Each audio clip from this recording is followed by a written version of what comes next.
Атанын назарынан қалба.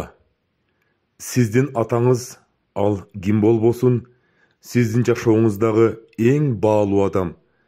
Ал қандай кемчилдиги болбосун, қандай қаталарды кетирбесин, ал сенин атаң. Сен атаңа ғана таандыксың. Сен атаңдын жеке менчиги экениңди билесиңби?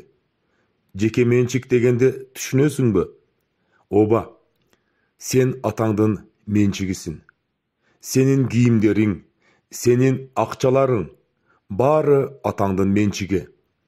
Мен аталарга чакырык жасабайм, бирок мисал катары айтсам, эгер сенин акчаңды бир тыйынына чейин калтырбай атаң алып ала турган болсо, Аллахтын алдында сенин эч кандай укугуң жок.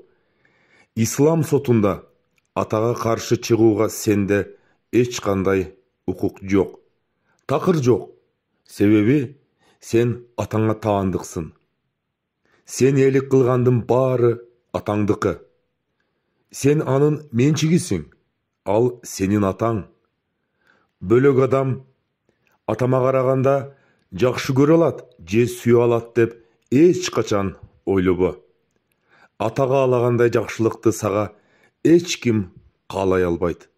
Андай болушу да мүмкүн эмес.